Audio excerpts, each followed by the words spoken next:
Welcome to TORAH Talk.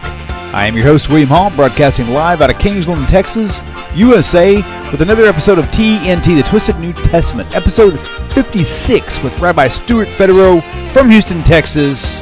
Passover, is it really the same as Easter? Was it really the Last Supper of Jesus? We are going to discuss that tonight and probably many other things regarding this entire topic of Easter.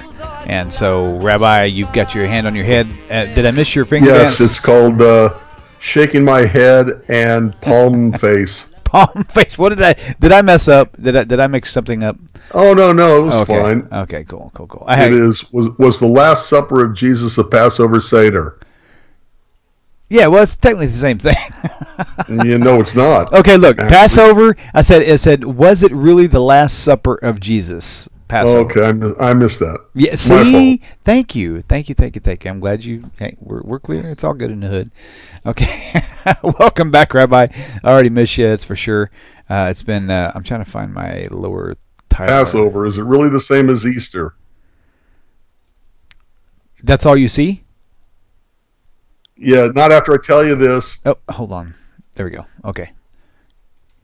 Change the title. Really? Okay. I'll change it. Passover, is it really the same as Easter? Was it really the Last Supper of Jesus? No. Yes. No. Yes. The Last Supper could not have been a Passover Seder. Okay. Even if it was Passover, which it may not have been. Gotcha. I still think that title is relevant though, because it's actually.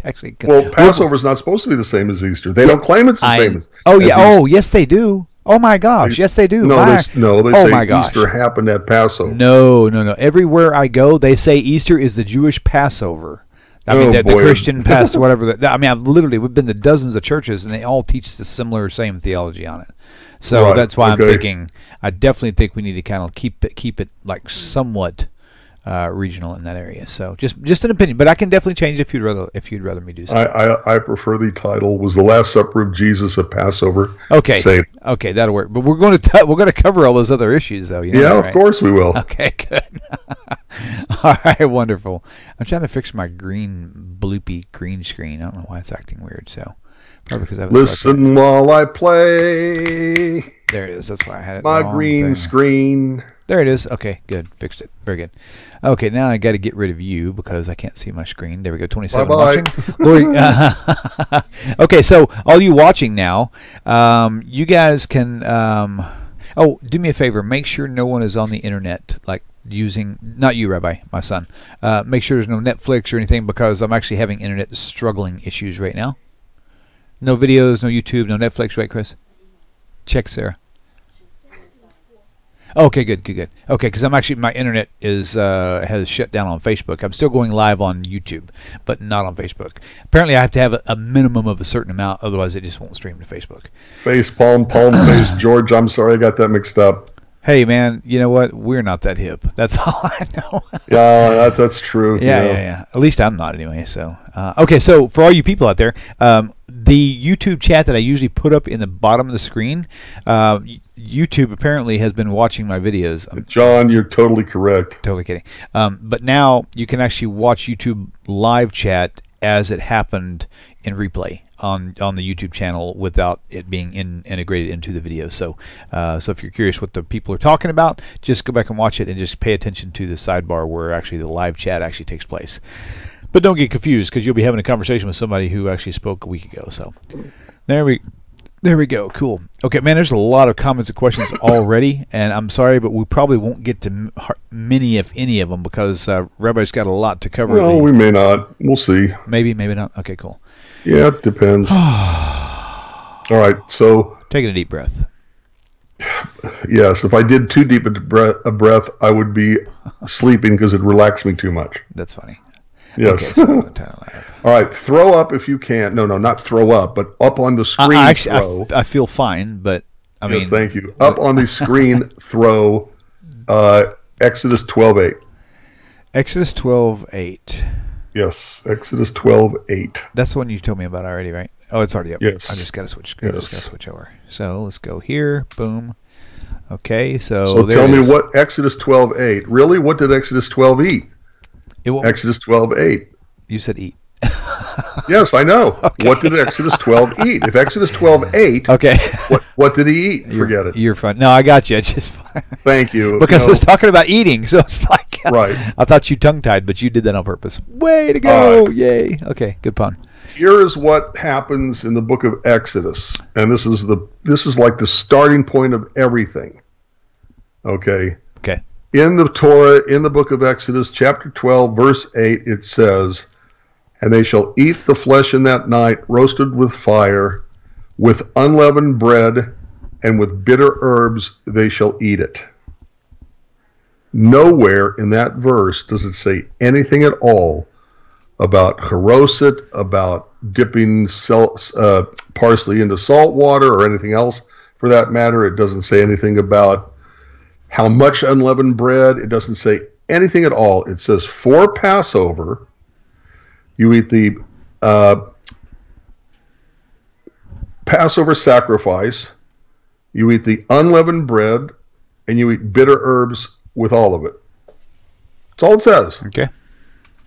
Now, when did things start to change where they added all this other stuff? When did they create the home celebration for the holy day of Passover, where they include charoset and a certain number of pieces of matzah, which we have to discuss, an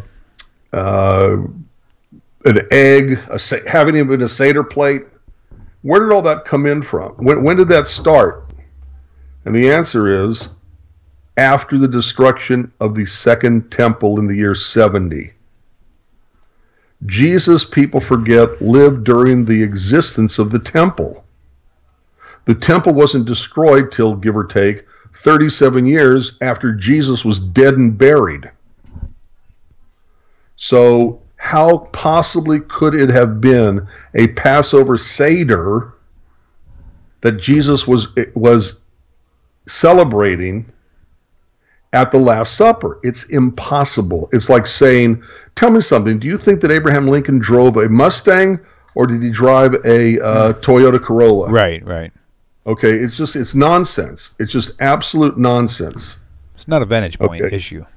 I'm sorry, what? It's not a vantage point issue. It's actually miscommunication or just a flat-out lie or just fabrication. It's just totally nonsense when Christians in their churches say that Jesus had a Passover Seder at the Last Supper.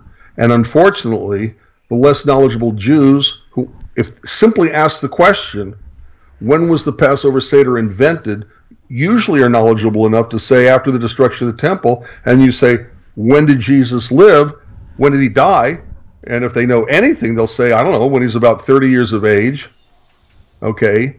And they don't put together that dying at 30 years of age, give or take, was 37 years before the second destruction of the temple in the year 70, and they don't put it together. They don't care.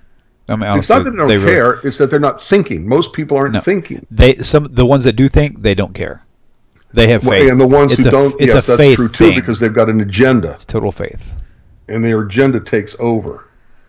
So Jesus, at the time he lived, would have gone to the temple or sent his disciples, if you read the Gospels, to get a Passover lamb prepared for the Passover.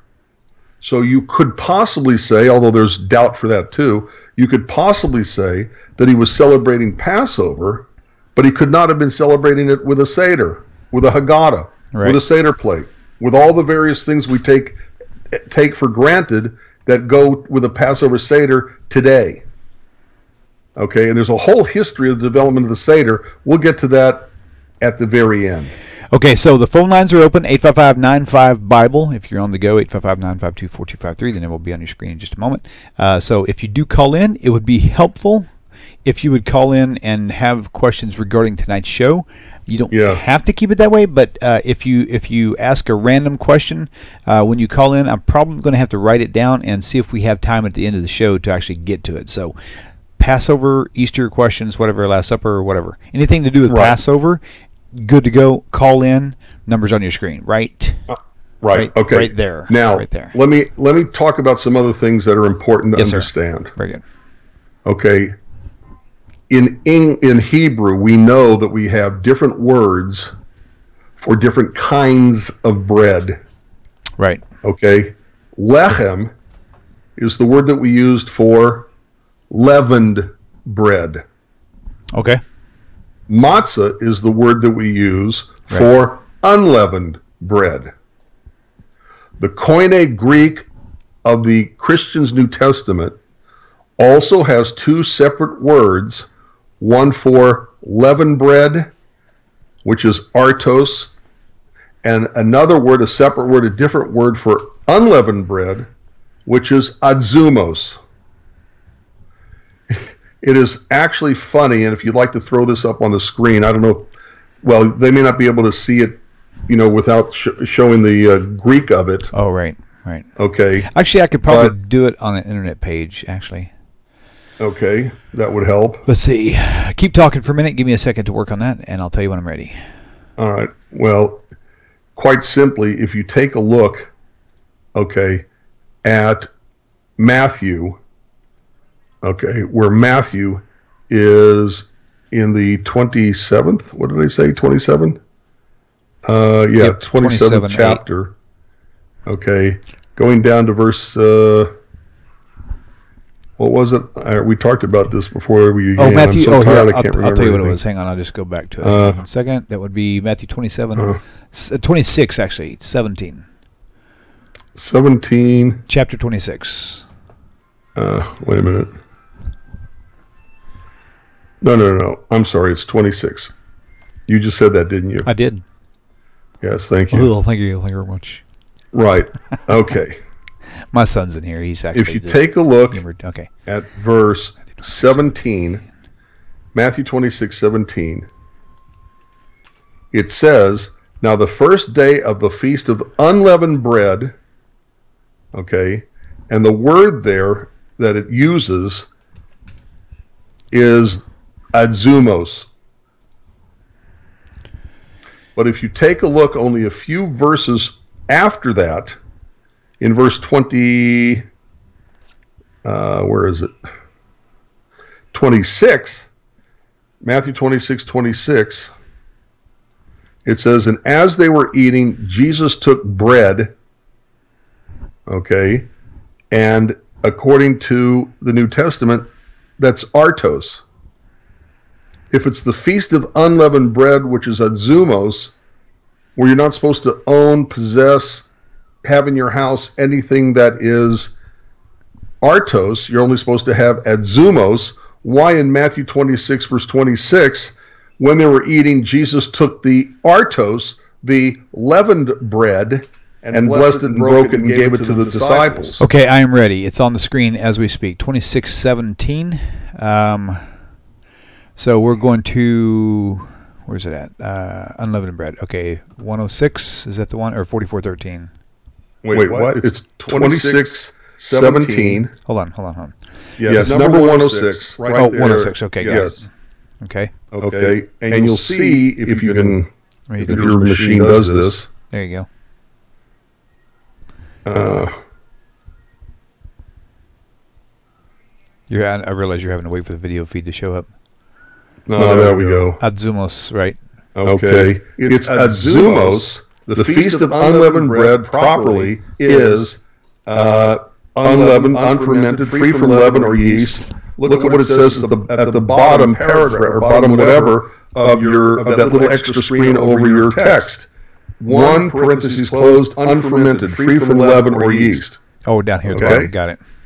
Right there. Okay, but now take a look at a few verses forward in 26:26. Okay, 26:26. Got it. Eating Jesus took the bread 740. Oh wow! What? Exactly. Wait, how did you? Whoa! How did you stumble across this? I don't think you're probably the only person alive who actually found this. Really? No, this is. That's insane. Oh my gosh. No. But you can see that. Okay. Whoa. And so, yeah, here it is. On the little thing you have up there, I'm putting it back up now. It's up. Can you put it up again? Yes, sir. Okay. In the little square that you had over the text. Yes. Okay. It specifically says it means, there it is, bread as raised or a loaf. Wow. Raised bread means leavened. Loaf can't become a loaf unless it is leavened. Wow, no kidding. Boy, did they blow it. I don't even think they knew that they blew it. I really, they can't. They wouldn't have put that in there. Probably had nothing to do with Passover. Right. William, when Jesus comes into Jerusalem, for the Passover season, right, and he comes in on depends on which version, either one or two donkeys. We talked about that a long time ago. Okay, when he comes in, what are they waving in their hands? Unbelievable. What are they waving in their hands? Oh, what was the question? When Jesus comes into Jerusalem, they are greeting him with palm branches. Exactly. Palm leaves, right. Palm branches? They're waving palm branches? When do we have palm branches in a religious service? Sukkot, right. Sukkot. Right. Feast of Tabernacles, which is in September, October. Oh, we got a caller. Okay, good. All right, let's take this. Hey, welcome to the show. Please tell us your name and where you're calling from. Hey, it's Stephen Roth. How you doing? Hey, Stephen, tell me, can you hear me? Can you hear me like crystal clear now? Better than ever. I want to just tell you something. That's been my biggest problem in the past. Baruch Hashem. I thought that I was like going through a sound chamber. Big shout out to Big shout out to Mitch Houston. He is my sound tech, and the dude is a genius. Thank you, Mitch. I hope you're watching this video. Honestly, I feel like I'm sitting in your living room. Oh, it's amazing. Man, we tweaked the fire out of this thing last night. He's a genius. Go ahead with your question. Yashikov. Okay, so I have a question. This is like a New Testament, but just like how do Christians view this? I asked this to Rabbi Singer, and he told me it's like a circus act, but I want to hear from you, Rabbi Federow. How in the world? Trust me, he knows better than I do. But go ahead. But no, just a general question. Maybe Will knows this. Okay. How do they learn Daniel 9 to equal Jesus? What is their thought process? Because I mean, are they like literally like? Did they fall on their heads? Are they smoking? No. What is the like? No, it's called. Rabbi Singer's thing. I'm pretty sure he's the one who said it originally. Maybe not. I don't remember. But where the guy shoots the arrow and then draws the target around it. That's a recoined term from one of the sages. That's a Dubna Marshal, right? That's a Dubna Okay. Right. All right. Well, that's basically what they do with Daniel 9. What happens is that they have a certain date, 30, 33, somewhere around there, when Jesus did his thing. Okay, he died 33 at the age of 33. So they take a look at something like Daniel 9, and they work it backwards. So they'll do the math and they'll manipulate and they'll maneuver and they'll say, oh, it says, and we don't William right now, but we could probably spend a whole hour and a half, 2 hours on it. But it explicitly says at the beginning of the Daniel 9, 25, 4, 26, whatever it is, it talks about the word going out. Motzi Davar, I think are the exact text. Okay. Right. And when the word went out, the decree, when did the decree go out? And they'll pick a decree, because there are a lot of decrees by a whole lot of kings, but they'll pick a decree that matches the time that it needs to have to land on 33 CE, I guess you'd call it. Right. You follow what I'm saying? But how does the math work? Where do they start and how do they get to that number? Well, it's a compression. I understand that there's an asnacht. The answer is not very well. As a matter of fact, depends on. There are different Christian models for this that they don't exactly agree with each other. But one model actually says, "Oh, you don't understand. The Jewish year was 360 days long." And they multiply their 490 years by 360 days, then divide that by 365 days and a fourth to make the year, and they come out with wherever they wanted to come out in the first place. It's kind of like the figures don't lie, but liars figure kind of thing. That sounds like the IRS code. That sounds like the IRS code. Boy, does it. Let me tell you. Okay, by the way, if the Jewish year were 360 days long, every 10 years, it would be 50 days off. If it's 50 days off, Right. 50 days is almost 2 months. The Bible explicitly says, we're talking Passover, the Bible explicitly says that Passover is supposed to be in the month of Aviv, spring. Right. But if spring is, let's pretend it's Right. April, and you count 2 months before that, they're going to have Passover in 10 years going to be coming in February. February, Right. no matter where you are in the Northern Hemisphere, is not going to be spring. And the interesting thing about that is too Joke. is if you miss it, if you miss that loop the first year, then the next year, and then it keeps on going, and it keeps going, and it keeps going. Before you know it, you're like 6 months off. It's going to keep dominating more and more and more. Well, 6 times So, 3 is 180 18, divided by 5. In 30 some odd years, you're 6 months off. Right. Because every year it becomes earlier and earlier in comparison with the seasons. So it's just stupidity to say, oh, well, there was this, biblical year was 360 days. Where does that even come from? They make it up as they go along. They make up whatever they need to manipulate the Daniel 9 passage so that the date at the end lands on around the time that Jesus was crucified. It's But I'm going to go ahead and hang up. it's I'm catching amazing. I'm catching a lot of wind or like a background noise. So I'm going to go ahead and No, it's gone. It's gone. Just one last point.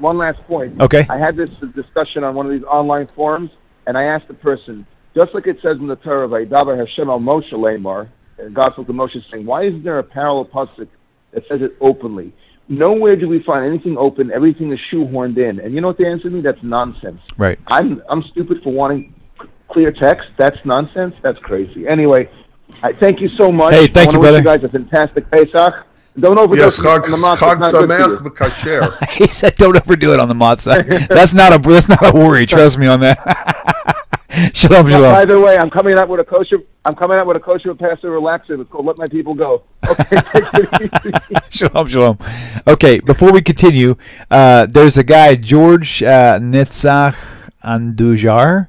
He says, no, it wasn't. If you're watching right now still, what wasn't? Clarify that. I want to know what your argument is because we're going to address it on the air tonight. So, George, I'm watching. What wasn't what? I don't know. It's a timed comment on Facebook Live, but I don't know exactly what.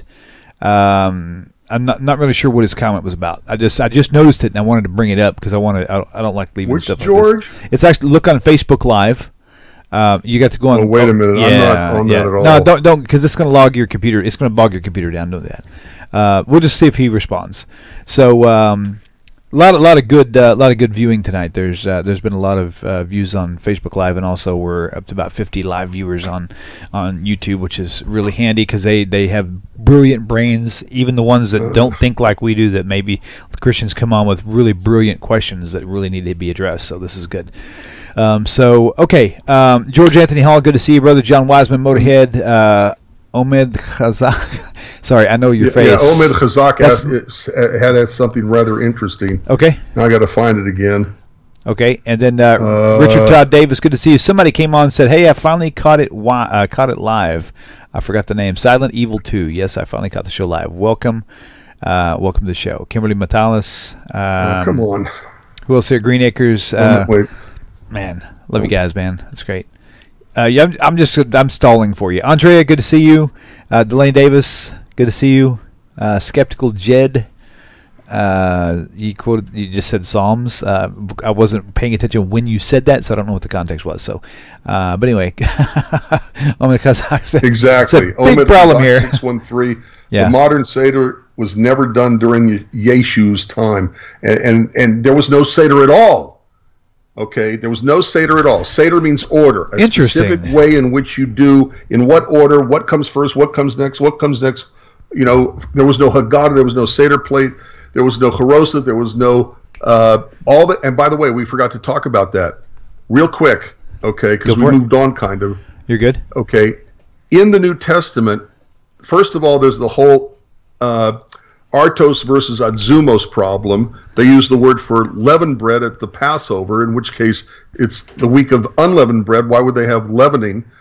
That's one thing. Second of all, in the gospel stories, there's only two things mentioned that Jesus has at Passover. The Passover lamb, okay, and wine. Well, wine is at almost every single meal. Right. They had the Passover lamb, okay, and they had the unleavened bread. I'm sorry, they had the leavened bread instead of the unleavened bread. But we already saw in Exodus 12 verse 8 that there's a third symbol that's supposed to have been at the Passover that Jesus doesn't. That's not even mentioned at Jesus' Last Supper, which is the bitter herbs. Right. So if the bitter herbs aren't there, I mean, come on. There's 100 different commentary, typologies. There's 100 million typologies you could use with bitter herbs if they'd have been there. Right. The bitterness that Jesus took on himself of death, whatever. So when did... But wait, William, let me finish the statement, and that is... Sure. It's another element that goes into the idea that the Last Supper of Jesus probably wasn't even at Passover. Do me a favor, comment on this. Yes. Some Messianics are saying that it was the fast of the firstborn. Have you heard that before? It's not what the text says. I know, but William, that's very important. They Okay. can make up all the excuses they want to. Okay. You're right. That's not what the text says. You're absolutely correct. If they're making it up, that means go that they're back to saying their that God text. didn't know what he was saying. The Holy Spirit was confused when he put those words in their mouths, Right. which is also a problem. So, yeah, you prove a great point just by saying that. Look, there's which could take 2 or 3 weeks to get through, but in the gospel stories, Matthew, Mark, Luke, and John, of what's called the Passion narrative, which goes from the trial of Jesus, arrest trial of Jesus, all the way through the resurrection. Okay, there are no less than 31 contradictions between Matthew, Mark, and Luke, and John about how each one tells the same story. John makes it explicitly clear. Okay, let's use this year as an example. Okay, real quick. This year, Passover begins Friday night at sundown. According to Matthew, Mark, and Luke, the Last Supper would have been Friday night, and he would have been crucified on Saturday. But according to the Gospel of John, it would be as if he was as if his Last Supper was Thursday night, so that Friday afternoon becomes Friday night, as the 14th day of the month of Nisan becomes the 15th day, because the day begins with the night at sundown on Friday, using this year as the example. That's when Jesus was crucified. After his Last Supper, the night before, which was Thursday night. Matthew, Mark, Luke don't even agree with John on when Jesus was sacrificed. Okay? I'm pretty sure, I'll have to look it up again. Matthew says it was at the 3rd hour that Jesus was crucified, whereas John, I believe it is, says that it was after the 6th hour, because during the 6th hour, he's still talking to Pontius Pilate. That you can't, it's like the Christmas story. You can't put together the whole thing in one neat little box narrative. Okay, right. It can't be done, because there's so many details of one that contradict, that don't agree with the details of the other. Right. Okay, so look, do me a favor. If you can, keep your Facebook open, because what I'm going to do is I'm going to use that. I've tried to look up the Facebook, but it's so slow. I just, it's probably just lagging because you're in at speed or whatever. But what I'm going to try to do is I'm going to try to copy this questions that would be good to answer and send them to you in a Facebook message if I can. I just sent you one. I'll tell you what that one was, since you don't have it up. Wait. Okay, why does Jesus wash his hands and feet at the Last Supper? That was by Richard Todd Davis. Good question. Okay. Richard, wait, what? Oh, there. Okay.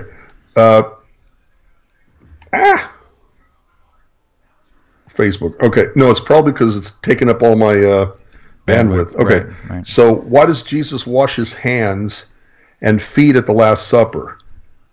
I don't know about feet. Okay. When Abraham is with God, and then in the distance he sees the 3 angels. He thinks they're human. He doesn't know they're angels yet. Right. Okay. He basically says, "Excuse me, God, I got to take care of humans." So he goes out and greets the three angels and brings them back, and he washes their feet. Right. They wash their own feet. The feet get washed. Right. Okay, I'll have to look it up to get the details straight, but you know what I'm saying. So when you're in the dusty desert, when you're in the Mideast, when you're in, and you're probably not wearing closed shoes, but rather you are wearing sandals or some form of them, okay, your feet get awfully dirty, and it's very soothing and very relaxing to wash your feet. I assume that there's no other religious reason I can think of why they would wash their feet at any, as part of the ritual for any Jewish holy day. But washing the hands is another issue. Okay, washing the hands was a Pharisaic, becoming rabbinic tradition. Before any meal, you wash your hands. Okay, and if you know the Haggadah, okay, before you handle the food, you wash your hands. That really is for health. But later in the service, you wash your hands and recite the blessing. That's for a ritual cleanliness. Ritual, it's ritualistic, okay? It's not for the purpose of making your hands hygienically without bacteria, okay? That's the first washing, okay? The second one is the ritual you go through before you eat. It's a spiritual experience to wash your hands in preparation to eat the meal. You may also remember, by the way, that the family dinner table became equated in the rabbinic mind, sort of, with the altar in the synagogue. Start over. With the altar in the temple. Jason, you're crazy. Okay. Sorry. What was that all about? You'll tell me in a minute. Okay. Yeah, so, I'll tell you in a minute.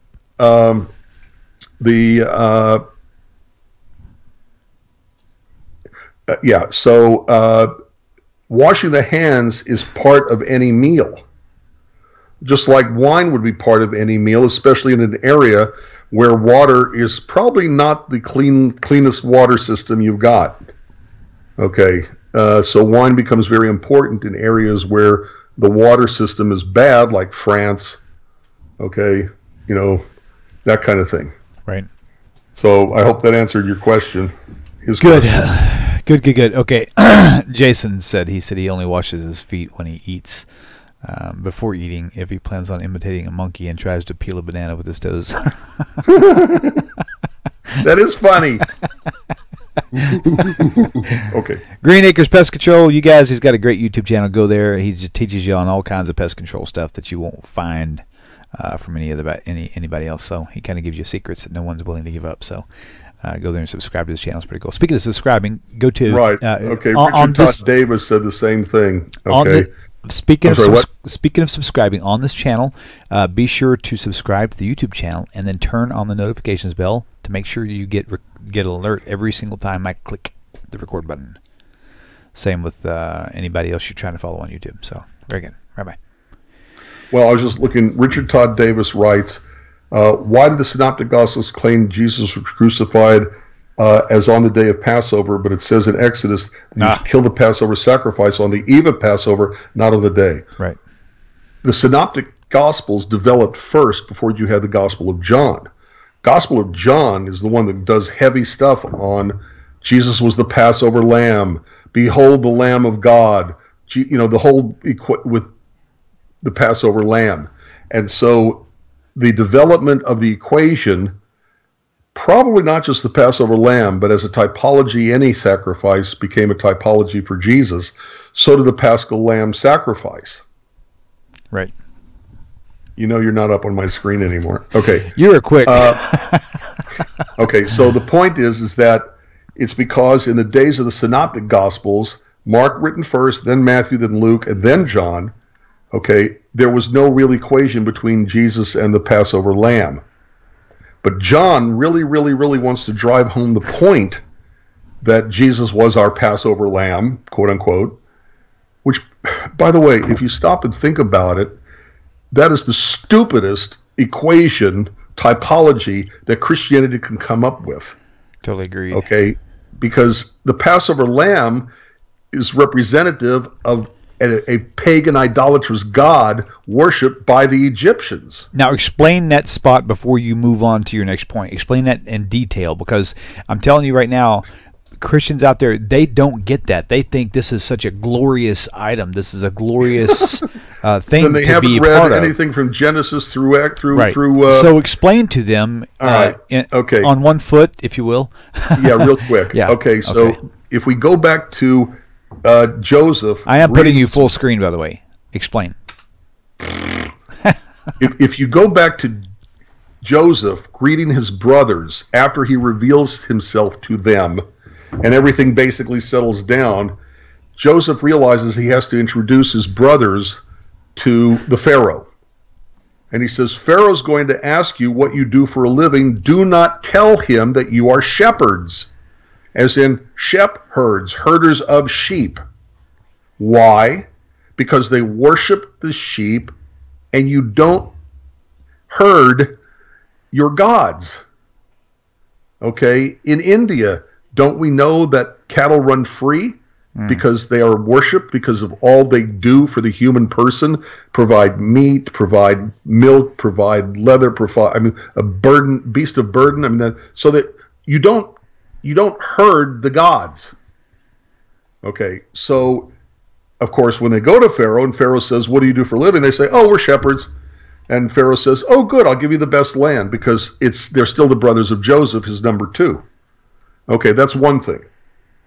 Second of all, go to early in the 10 plagues of against the gods of Egypt.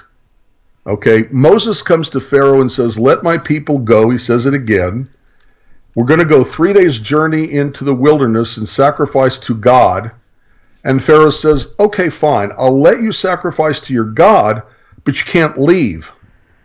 And Moses says, "We cannot do that, because the abomination of the Egyptians," and remember, Moses is calling the gods of Egypt an abomination, so he's referring to the abomination idol, which was represented by a lamb.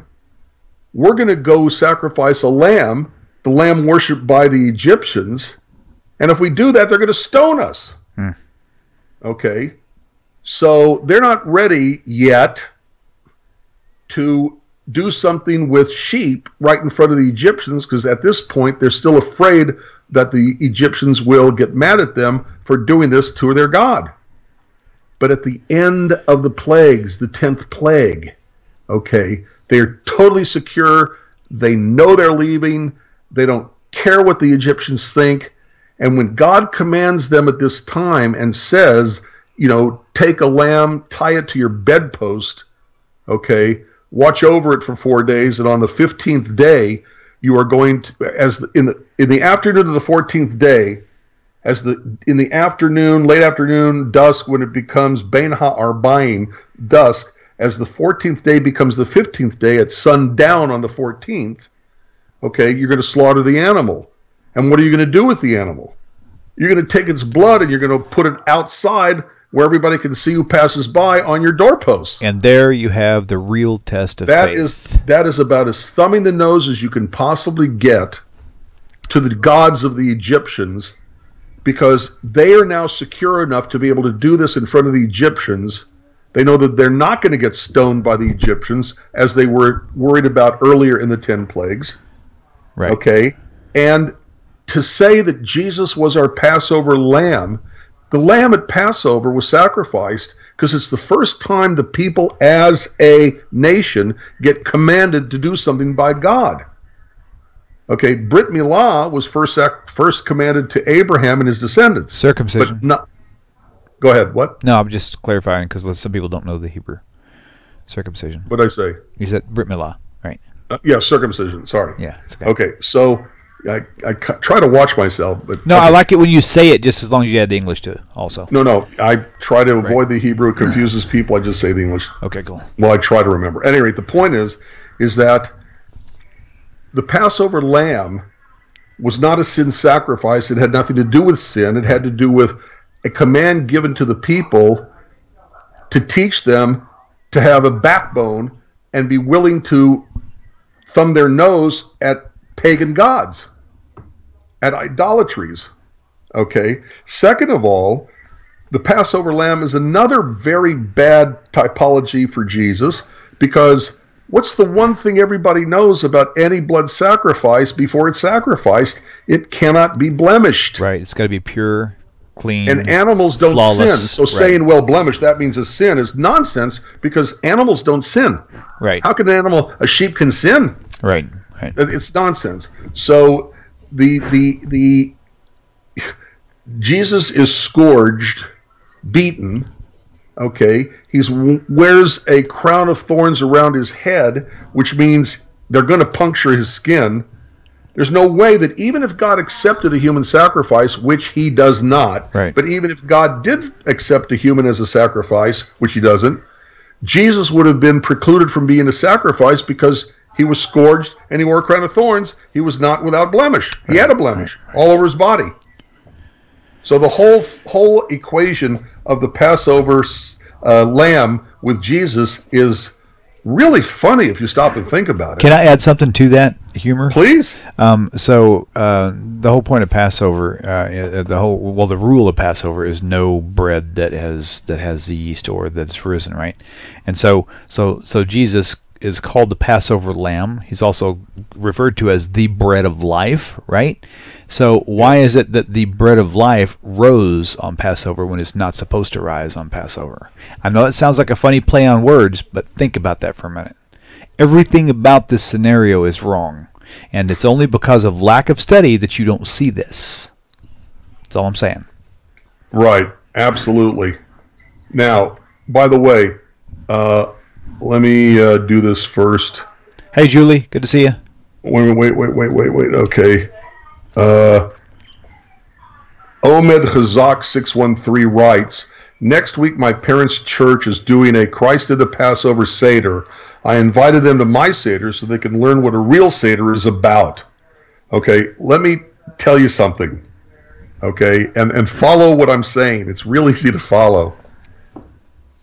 Pizza has 3 basic ingredients to it. To make what is called pizza, you have to have the bread, which is the base, okay? You have to have the tomato sauce, which is red and is the middle ingredient. And then on top of all of that, you put cheese. At minimum, that's what a pizza looks like, right? Yep. Well, I just thought I'd like to tell you, Omed Chazak 613, that the 3 basic ingredients of pizza represents the Christian Trinity of the Father, the Son, and the Holy Spirit. You're so bad. Listen to this. The bread, Jesus is called the bread of life. The dough is kneaded. Right. That means that the image of kneading the dough is foreshadowing how Jesus was scourged or beaten. The dough to make the bread is rolled over with an instrument, okay, which pokes holes in the dough to remove any air before baking. This, of course, foreshadows Jesus' crucifixion, which put holes in his hands and his feet, okay, and it's a further foreshadowing in the crown of thorns placed on his head that would have also punctured his skin. The next layer, the sun, is the sauce is red, a foreshadowing of the blood of Jesus.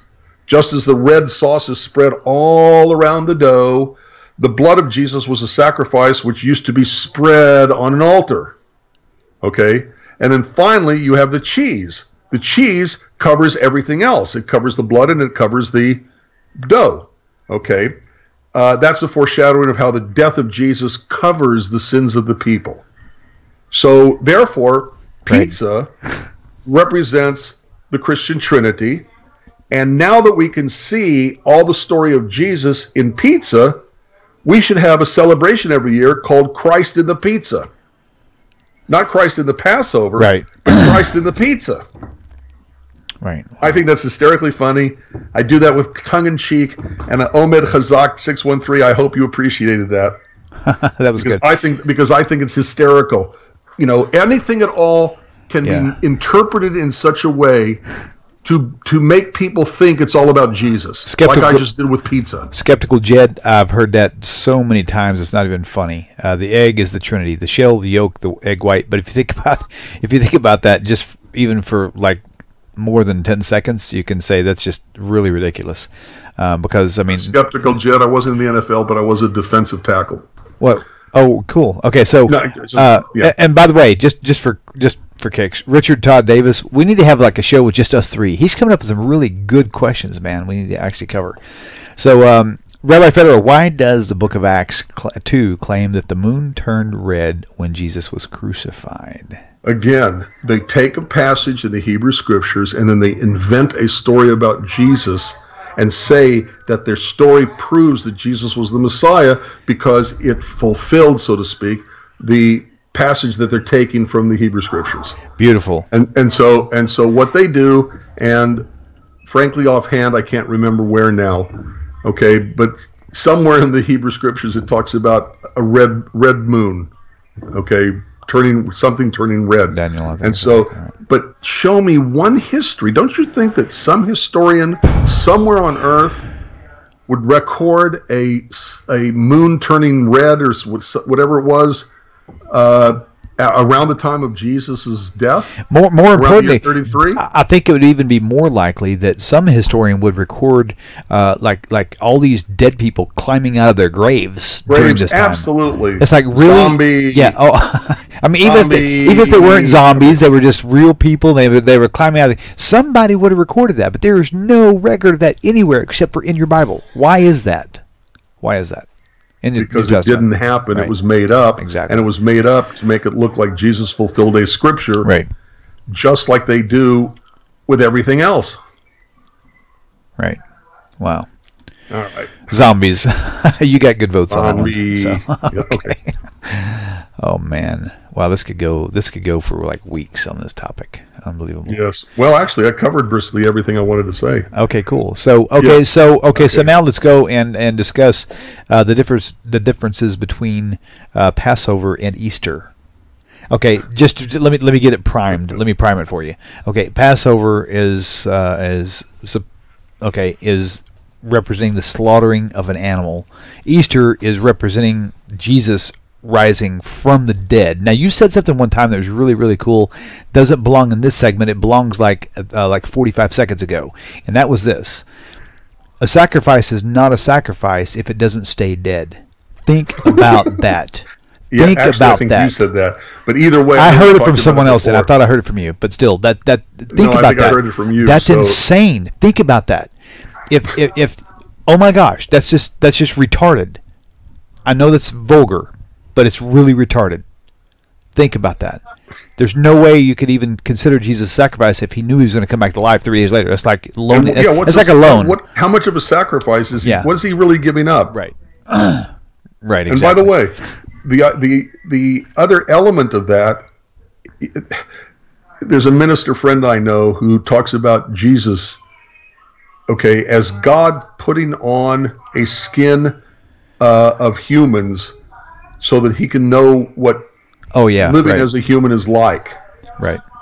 Well, if God merely put on a skin, okay, a human skin, became human, became God in the flesh, then Jesus' dying is where he takes his jacket off. Okay. You see what I'm saying? Yeah. In other words, if Right. God, in other words, he didn't actually die. He just got a little cold. no, he just took Right, his jacket off. right. If all it is God That putting on a is skin, very, very you know, true. Very, very true. Yes. It's humorous, but it's legitimate. It's legitimate. Well, yes.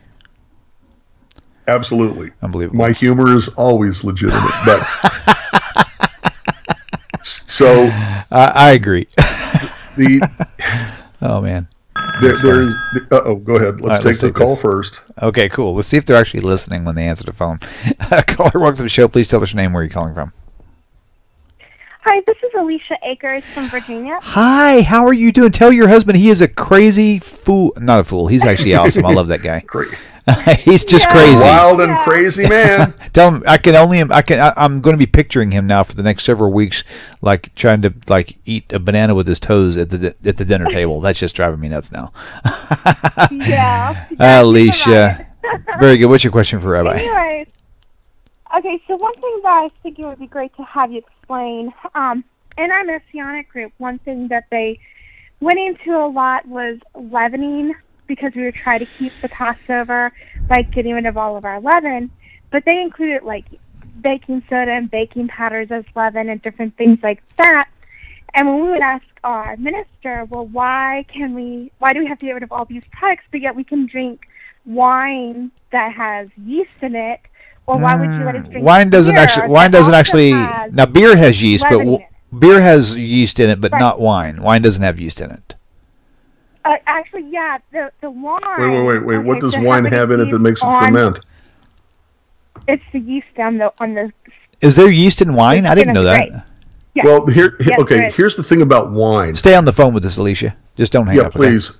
When the liquid, any liquid, has, I think it's 7% alcohol. I can't remember. Maybe it's 5%, 6%. It's somewhere around 7%. When it has 7%, there's so much alcohol it kills the yeast cells. Right. So it may have had yeast in it, but wine kills the yeast that's in it. There's no live yeast in it. It can't survive. Okay, that's one thing.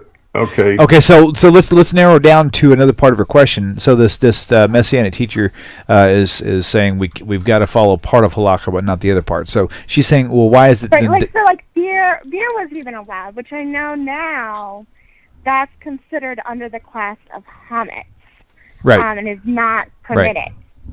Beer, right? So Correct. what is maybe if you could explain the Hebrew wording there? Okay, because all right. Their Hebrew definition was it made no sense whatsoever. All right, leavening is defined as the action of yeast cells. Baking powder has no yeast. It's defined as the yeast cells consuming the sugars that are found in the grain, and the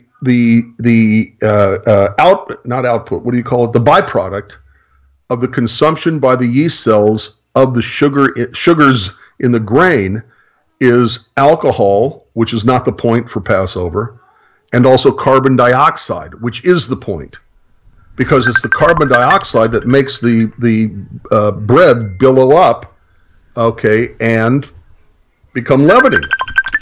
Sorry, guys, Okay. I'm getting a secondary call here.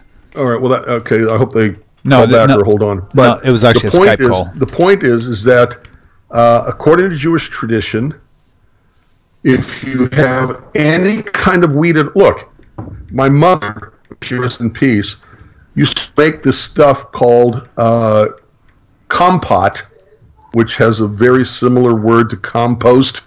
It tells you what it tasted and smelled like. But she'd take fruit and she'd cut it up and she'd put it in a bowl and she'd put water in it and she'd leave it out. And air has natural yeast cells floating in the air. That's why doing this would slowly make it ferment, because the yeast cells would get into the bowl with the sugar, the natural sugar of the fruit, and basically ferment it. And I couldn't stand it. The rest of the world loved it. They had my share. Okay, so yeast cells are naturally found in the air. As soon as water hits the wheat, hits the grain, hits the flour made from the grains, okay, you've got 18 minutes, according to the rabbis, before there is fermentation enough to cause leavening, rising, billowing because of the carbon dioxide created. So in the process of making matzah, unleavened bread, 17 minutes and 59 seconds is the longest it can take. If it hits 18 minutes, that's enough time for fermentation and for leavening. It's no longer kosher for Passover. Absolutely. Sorry. I'm sorry. Hang on one second. The thing with beer. Go ahead. Hang on one second. Sorry about that. I just got Let's query some of these colors here. Something popped up here. I was trying to get rid of it, but it actually came on. And severe weather alert. Sorry. I don't think it has to do with here, though, right? I don't think so. Okay. I'm hearing really like loud chirp or beep. I don't know. Yeah, me too. Alicia, are you still with us? Yes. Okay. Okay. By the way, you got to be careful with whose baking powder, what you use. Okay, because sometimes to keep the pieces of powder that are in the container from sticking to each other, they'll put in cornstarch. Oops, corn. Okay, now we got a problem with leavening because corn has sugars in it and, can cause fermentation with natural yeast. But if you check for a baking powder that is explicitly kosher for Passover, it's using potato starch to keep it non-sticking to each other. Gotcha. Clumping up, whatever the word is. Okay? We're actually going to have... I didn't even know that. Hey, listen to this. For all you viewers out there who find this intriguing, like myself, actually, I don't. I find it boring. Next Sunday, we're going to be doing a show with Rabbi Chaim Zirkin on Facebook, a kosher kitchen show, where we're going to be talking about like anything you could imagine that's kosher for Passover. And and don't be surprised if I said something that he'll say, well, that's not exactly correct. Okay, so hey, I get that, because every day. I hate to say this. Okay, how to lose everybody's respect. No, I don't cook. I don't cook. Oh, okay. Okay, and I'm constantly on a diet, and people say, "Oh, Rabbi, you should try this recipe." I don't cook. Oh, I know, but here, try this recipe. You don't understand. You're not listening. I don't cook. That's funny. Okay, so I could have gotten this a little bit mixed up with the cooking, so whatever. That's great. I actually really enjoyed it. You might have found it boring, but I thought it was quite interesting. So I want to go back. I hope I answered her question. Yeah. So Alicia, are we good to go? On? Yes, I think you did. Okay, excellent. Yeah. Well, thanks for calling in. All right, thank you. Okay, give your kids a hug for us and slap your husband for me. I will. Thank I'm just you. kidding. Tell him hi. Thanks. Bye. Oh, man, that's awesome. I love those guys. Okay. All right, so we got about 3 minutes before the hour. Doesn't mean we have to stop, but just letting everybody know we're approaching the 60-minute marker, and I'm getting pretty hungry, and my son's By the way, sitting... did you find other questions on the Facebook I thing? have Because not. I'm still looking. I don't know what you're talking about. I don't think he ever... Hold on. Nathaniel Pons wants to call in. Let me see. Let me give him the number 855. It's actually been on the screen for several times. Hang on. Let me just type it up here real fast. 952-4253. Let's see if we can catch that right there. Okay. Oh, yeah, I need to put that up. David is my good background. What do you call the person who like tells you what to do? I forget. Come here and say hi. Come here and say hi. Get over here and say hi. As long as you're not wearing your... Oh, yeah, check this out. Watch. Okay, so you're going to sit right here. Now, if you notice his shirt right here makes him laugh. That green right there. David's in here with us, so he's like, Dad, you got to put up the other number. Put the number up so everybody can see it. So okay, so I'm going to put that up on the screen. I should be getting a call actually from Nathaniel any moment now. So no one else called, but leave the phone line open for Nathaniel. George, wouldn't Herod Agrippa fit the calculation? This goes back to the Daniel question. Interesting how he got cut off from something he might have had a hand in writing or proclaiming. The term is not merely cut off meaning to die. Cut off from the land of the living. In the Tanakh, the word land of the living usually means Israel, the state of Israel, the land of Israel. So if we were to take a whole hour, we would barely brush the surface of all the intricate goings and comings and calculations and math and everything else of the Daniel 9 chapter. But cut off from the land of the living means usually kicked out of the land of Israel. Okay. I'd have to look that up more carefully, though. All right, let's take this call. Yeah. Nathaniel, welcome to the show. It's not the alcohol, Matthias Sales Pinheiro, that makes the wine or makes the problem. It's not the alcohol. It's the carbon dioxide that makes the leavening. Okay, fine. Go ahead. Sorry. Okay. All right, Nathaniel, welcome to the show, brother. What's the question? Hey, what's the chit-chat, man? How are you? Well, I'm doing great. I'm enjoying y'all's chat on this subject. Rabbi Stuart, I highly enjoy your humor and your illustrations and lectures. Oh, thank you. Yeah. And I appreciate your comments on Facebook. There are some real nutcases out there, aren't there? Oh, absolutely. And what it is, I guess it's not really a question on my part. It's just like what I've noticed, and I'm sure you've all noticed, is just, like the Gospels, contradict themselves horribly. You're not kidding, especially when it comes to the Passover stories. Exactly, because when being a Christian pastor once and also a Messianic rabbi once, before I started in my Jewish conversion, Now, Nathaniel, I beg you, as I keep begging William, I hope, William, you're listening. I'm listening. But Nathaniel, please, I'm begging you, write a spiritual autobiography. There are people out there who are just like you, but who don't know that there's anybody else like them out there, and they need to understand the history, the whys, and the wherefores that brought you to Judaism, to real Torah. Absolutely, and I love it. I love our traditions. I love the oral law, the written law. It is just amazing to see everything unfold. And about over 2 years ago, I would have been, fighting you tooth and nail. But when I really sat down and heard William Hall, heard Michael Skobac, heard you and others, it's like, wow, this is wow. I was following a lie, But like I said, I see the whole thing with the Passover thing because so many, just like you said recently, I think on last show, you had said that Christianity goes, once their well starts getting dry, they come to Judaism and take from ours, and that's how we got the Messianic Judaism movement. Because I can tell you how close a lot of the Messianic synagogues I had come across got to be somewhat trying to be Jewish. Like there was even Hasidic Messianic now, Oh, wow. Right. And it's just, it's gotten really crazy. Yep.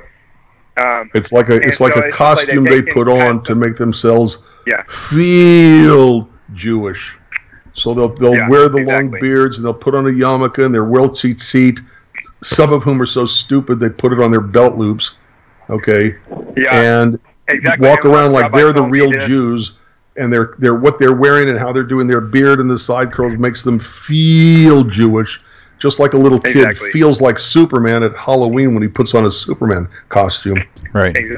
Exactly. And one rabbi told me this too is that we used to see when Edom or Esau was Esau and Edom, but now we can't tell between Israel and Esau.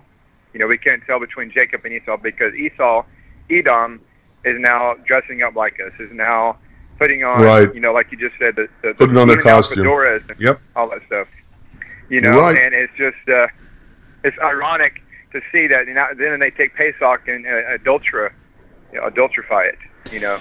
There's actually and make it praising a demigod. There's actually teachings. When I have studied.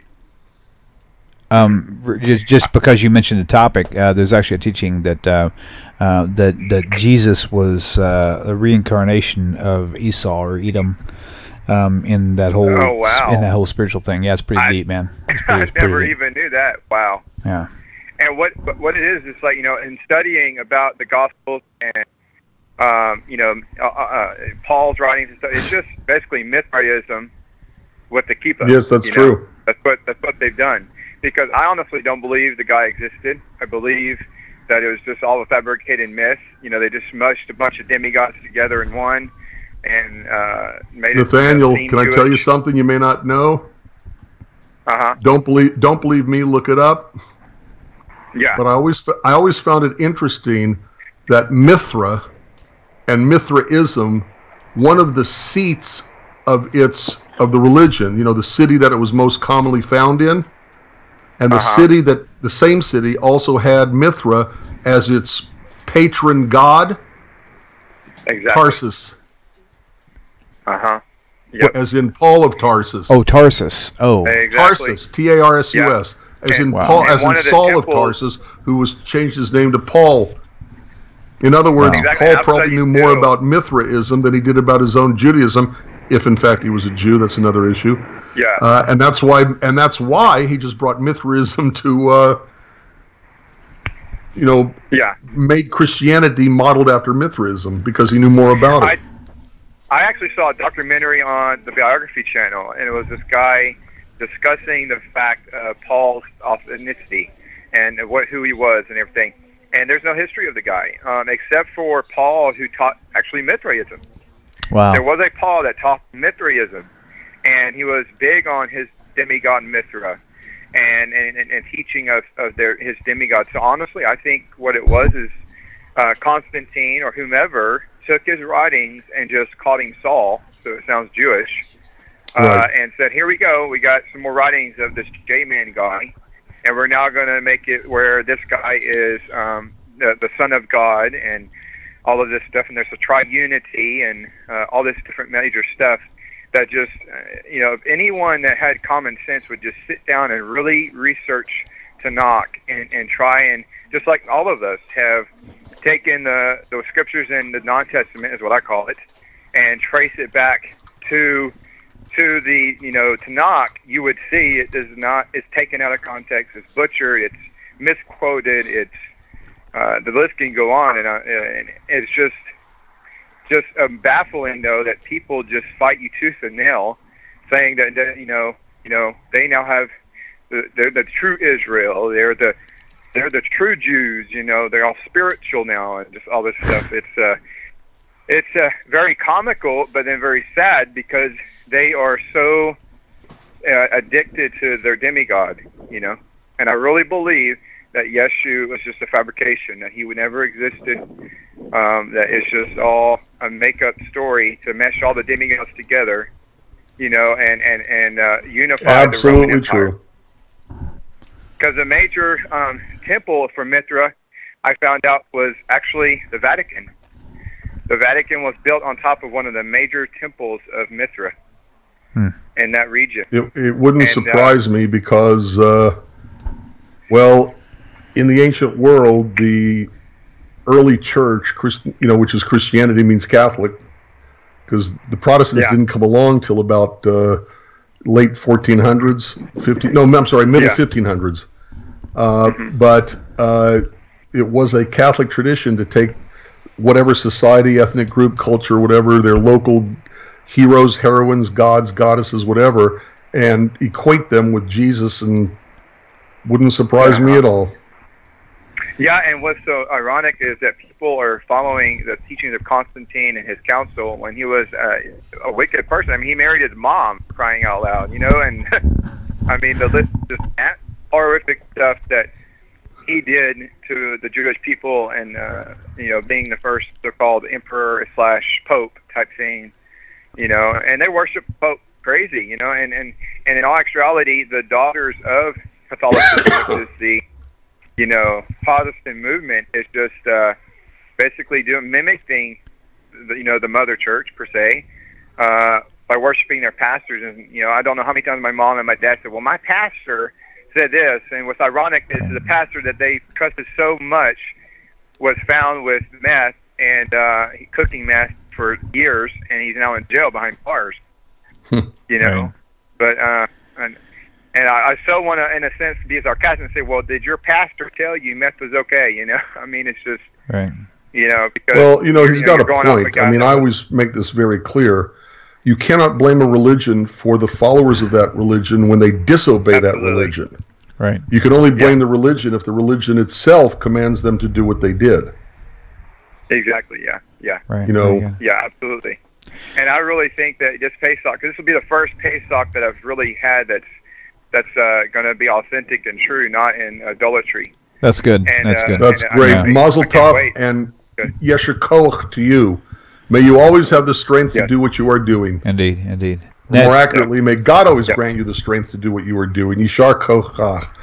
Yishar Koach. Nathaniel, thanks for calling in, man. Yeah. All right. Yeah. Shalom to you both. Okay. Take care. Absolutely. And talk to you on Facebook. Shalom. Absolutely, all right. Yes. Excellent. Bye. All right. Cool. Bye. Okay.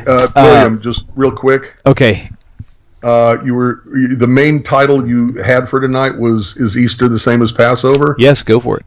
Okay, well, I was just merely going to point out that, they talk about Christmas and Easter as having to do with the sun and, the winter solstice is tied to the winter solstice, okay, and Easter is tied to the vernal equinox, and they'll say the same thing about Passover and Hanukkah, by the way, which isn't true, because Passover and Hanukkah can wind up being at the end of November, 3 weeks before the winter solstice. And Right. I just looked it up. comparing Easter dates in the next few years with Passover dates of the next few years. Okay, so in the year 2019, okay, Easter and Passover are 2 days apart. Okay, but if you go to 2021, Easter is April 4th and Passover is March 27th. So that's 8 days apart.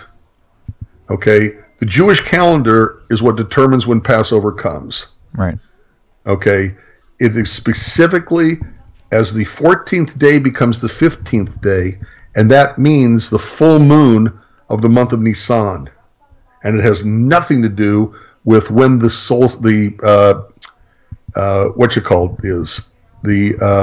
winter solstice, vernal equinox. Oh yeah, okay. Nothing to do with that. Okay, I got you. Okay. All right. So, but Easter, this is complicated. The first Sunday following the full moon that comes on or after the vernal equinox. Okay, it's the first Sunday after the full moon that comes on or after the vernal equinox, which is always March 21st. Interesting. Wow. Yes. Yeah.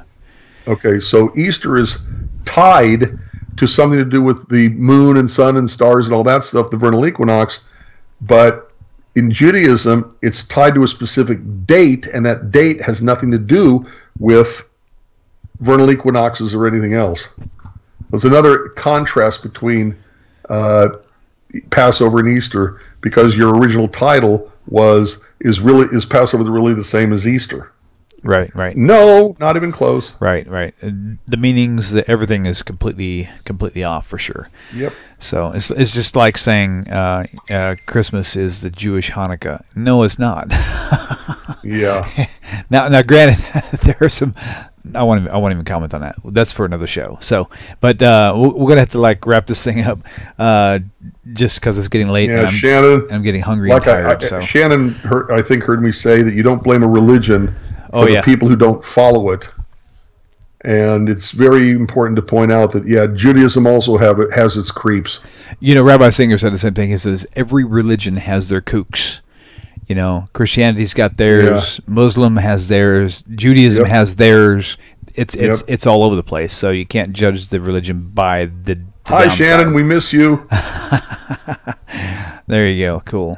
Well, we're going to wrap this thing up for tonight, and you want to tune in next week. Next week, where the topic for next week is going to be Satan. And was he really in the garden?